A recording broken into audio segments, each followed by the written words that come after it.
যুদ্ধ শেষ, আলোচনা ফলপ্রসূ।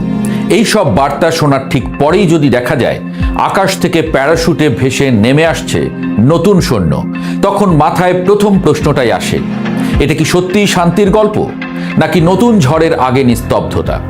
একদিকে বলা হচ্ছে আলোচনা চলছে, সব ঠিক হয়ে যাবে, আর অন্যদিকে স্থলযুদ্ধের ময়দানে নামার প্রস্তুতি। এই দুই বিপরীত ছবির মাঝখানেই লুকিয়ে আছে মধ্যপ্রাচ্যের আসল রহস্য। ডোনাল্ড ট্রাম্প একদিকে বলছেন পরিস্থিতি হাতের মুঠোয়, শীঘ্রই বন্ধ হবে যুদ্ধ। অন্যদিকে পেন্টাগন নীরবে ব্যাগ গোছাচ্ছে। উত্তর ক্যারোলাইনার ফোর্ট ব্র্যাগ থেকে প্রস্তুত হচ্ছে বিশেষ বাহিনী, সেই কিংবদন্তি 82 এয়ারবোন ডিভিশন, যারা 18 ঘন্টার মধ্যে পৃথিবীর যে কোনো প্রান্তে নেমে যেতে পারে। আকাশ থেকে নেমে এসে জমি দখল করা, সেটাই তাদের কাজ। এখন প্রশ্নটা সহজ, কিন্তু উত্তরটা ভয়ঙ্কর। যুদ্ধ যদি শেষ হয়ে যায়, তাহলে এই সৈন্যেরা কোথায় নামবে? এই সংঘাতের শুরু থেকেই যুদ্ধটা ছিল আকাশ আর সাগরের খেলা। ড্রোন উড়েছে, ক্ষেপণাস্ত্র ছুটেছে, আর হরমুজ প্রণালীতে জাহাজ চলাচল আটকে দিয়ে ইরান যেন বিশ্বের শ্বাসনালী চেপে ধরেছে। সেই হরমুজ, যেখান দিয়ে প্রতিদিন কোটি কোটি ব্যারেল তেল যায়, সেখানে নিষেধাজ্ঞা মানেই শুধু যুদ্ধ না, গোটা পৃথিবীর অর্থনীতিকে জিম্মি করা। কিন্তু যুদ্ধের একটা অলিখিত নিয়ম আছে, যতক্ষণ পর্যন্ত স্থলসেনা নামছে না, ততক্ষণ যুদ্ধ পুরোপুরি তোমার আমার হয়ে ওঠে না। আকাশের যুদ্ধ দূরের, সাগরের যুদ্ধ ঠান্ডা, কিন্তু মাটির যুদ্ধ সেটা ব্যক্তিগত, সেটা রক্তের, আর আরো ভয়ঙ্কর। আর ঠিক সেই জায়গাতেই এখন দাঁড়িয়ে আছে এই সংঘাত। ট্রাম্প বলেছিলেন ইরানের শক্তি প্রায় শেষ, ক্ষেপণাস্ত্রের ক্ষমতা 90% কমে গেছে। কিন্তু কথার সাথে বাস্তবের যে ব্যবধান, সেটা বোঝা গেল খুব তাড়াতাড়ি। কারণ তার পরের দিনই ইরান নতুন করে হামলা চালালো, ক্ষেপণাস্ত্র উড়ল, ড্রোন ছুটল। একের পর এক ফাঁকা বুলি আউড়ে যাচ্ছেন ট্রাম্প। ইরানও চুপ করে বসে নেই। তারা বলছে কোনো আলোচনা হয়নি, সবটাই রাজনৈতিক গল্প। এই ফলপ্রসূ আলোচনা আসলে তেলের বাজার ঠান্ডা রাখার চেষ্টা। কারণ যুদ্ধ যত দীর্ঘ হয়, তেলের দাম তত বাড়ে, আর সেই আগুন গিয়ে লাগে আমেরিকার ভেতরেও। এই জায়গায় এসে যুদ্ধটা আর শুধু যুদ্ধ থাকে না, এটা হয়ে যায় অর্থনীতি, কূটনীতি আর রাজনীতির এক নতুন মিশ্রণ। এখন আসা যাক সেই 3000 থেকে 4000 সৈন্যের কথায়। সংখ্যা খুব বড় না মনে হলেও এর অর্থটা গভীর। কারণ এই সৈন্যরা সাধারণ পদাতিক না, এরা দ্রুত আক্রমণ, দ্রুত দখল আর দ্রুত নিয়ন্ত্রণের জন্য তৈরি। কথাটা যদি সহজ করে বলি, এরা যুদ্ধ শুরু করার সৈন্য না, যুদ্ধ শেষ করে দেওয়ার সৈন্য। মানে যদি এই বাহিনী নামে, তাহলে সেটা হবে একটা নির্দিষ্ট লক্ষ্য নিয়ে, হয়তো কোনো তেল কেন্দ্র, হয়তো কোনো উপকূল, হয়তো কৌশলগত কোনো দ্বীপ। খার্গ দ্বীপের নাম ইতোমধ্যেই আলোচনায় এসেছে, ইরানের তেল রপ্তানির হৃৎপিণ্ড। এখন ভাবুন, হৃৎপিণ্ডে আঘাত করলে শরীর কতক্ষণ টিকে থাকে?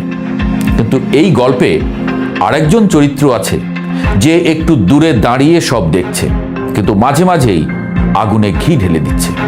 তিনি হলেন বেনিয়ামিন নেতানিয়াহু। ইসরায়েলের দৃষ্টিভঙ্গি খুব পরিষ্কার, যুদ্ধ শুরু হয়েছে যখন, তখন শেষ করতে হবে পুরোপুরি। অর্ধেক কাজ করে ফিরে আসা তাদের কাছে বিপজ্জনক। তাই যখন ট্রাম্প শান্তির কথা বলেন, তখন তেল আবিবে অস্বস্তি বাড়ে। কারণ তারা মনে করে এই শান্তি ইরানকে আবার শক্তি জোগাড় করার সুযোগ দেবে। ইসরায়েল সেটা চায় না। তারা চায় এই সুযোগে ইরানের সামরিক এবং পারমাণবিক সক্ষমতা একেবারে গুঁড়িয়ে দেওয়া হোক। আর সেই কারণেই তারা নিজের গতিতে হামলা চালিয়ে যাচ্ছে, আলোচনার টেবিলকে খুব একটা গুরুত্ব দিচ্ছে না। এখন পুরো ছবিটা যদি একসাথে দেখা যায়, তাহলে বিষয়টা অনেক পরিষ্কার হয়। একদিকে ট্রাম্প বলছেন আলোচনা চলছে, শান্তি আসছে। অন্যদিকে সৈন্য যাচ্ছে, যুদ্ধজাহাজ যাচ্ছে, নতুন পরিকল্পনা হচ্ছে। এই দুয়ের মাঝে একটা দ্বৈত নীতি কাজ করছে। এই দ্বৈততা নতুন কিছু না, বহুবার দেখা গেছে। আলোচনার টেবিল আর যুদ্ধক্ষেত্র একই সঙ্গে চলে। একদিকে হাত মেলানো, অন্যদিকে মুষ্টি শক্ত করা। কিন্তু এবার ঝুঁকিটা একটু বেশি, কারণ যদি এই সৈন্যরা সত্যিই ইরানের মাটিতে নামে, তাহলে সেটা হবে সরাসরি সম্মুখ যুদ্ধ। আর তখন এটা থাকবে না প্রক্সি যুদ্ধ, থাকবে না দূর থেকে আঘাত করা। তখন এটা হবে মুখোমুখি সংঘর্ষ, যেখানে প্রতিটি পদক্ষেপের দাম রক্তে দিতে হয়। আর সেই যুদ্ধ শুরু হলে সেটা শুধু ইরান, আমেরিকা বা ইসরায়েলের মধ্যে সীমাবদ্ধ থাকবে কিনা, সেটা বড় প্রশ্ন। কারণ মধ্যপ্রাচ্য এমন একটা দাবার বোর্ড যেখানে এক চালেই পুরো খেলা বদলে যেতে পারে। এই প্রেক্ষাপটে ৩,০০০ সেনা পাঠানোর সিদ্ধান্তকে অনেক সামরিক বিশ্লেষক প্রেশার টুল হিসেবে দেখছেন, অর্থাৎ সরাসরি আক্রমণ নয়, বরং আলোচনার টেবিলে চাপ সৃষ্টি করা। কিন্তু ইতিহাস বলে মধ্যপ্রাচ্যে সেনা পাঠানো খুব কম সময়ই শুধু চাপ তৈরিতে সীমাবদ্ধ থাকে। কারণ স্থলসেনা একবার মোতায়েন হলে যুদ্ধের গতিপথ বদলে যায়।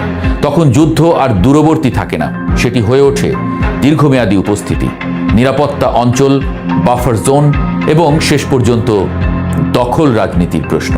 ইতোমধ্যে আলোচনা হচ্ছে হরমুজ প্রণালীর নিরাপত্তা নিশ্চিত করতে ইরানের উপকূলে সেনা মোতায়েন এবং খার্গ দ্বীপ, ইরানের তেল রপ্তানির প্রধান কেন্দ্র, নিয়ন্ত্রণের সম্ভাবনা নিয়ে।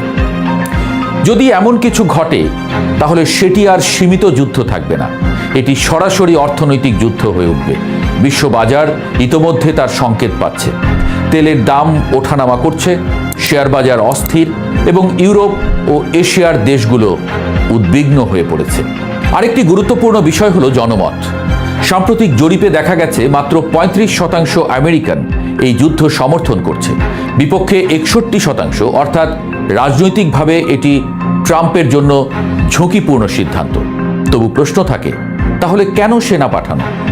যখন কূটনীতি ব্যর্থ হওয়ার আশঙ্কা তৈরি হয় তখন সামরিক প্রস্তুতি বাড়ানো হয়, যেন প্রতিপক্ষ জানে সমঝোতা না হলে পরবর্তী ধাপ আরও কঠিন হবে। কিন্তু এখানেই সবচেয়ে বড় বিপদ, কারণ ইরান ইতোমধ্যে প্রমাণ করেছে তারা শুধু প্রতিরক্ষামূলক অবস্থানে নেই। ড্রোন, ব্যালিস্টিক মিসাইল এবং আঞ্চলিক মিত্রদের মাধ্যমে তারা অসম যুদ্ধ চালাতে সক্ষম। ফলে স্থলযুদ্ধ শুরু হলে সেটি হবে সরাসরি সেনা বনাম সেনা সংঘর্ষ নয়, বরং বহু ফ্রন্টে ছড়িয়ে পড়া এক দীর্ঘ যুদ্ধ। এবং মধ্যপ্রাচ্যের ইতিহাস বলছে এই ধরনের যুদ্ধের শুরু থাকে, শেষ থাকে না। আজ তাই প্রশ্নটি শুধু ট্রাম্পের সিদ্ধান্ত নয়, প্রশ্ন হলো যুদ্ধের প্রকৃতি বদলাচ্ছে কিনা। আকাশ যুদ্ধ ইতোমধ্যে হয়েছে, সমুদ্রপথ উত্তপ্ত।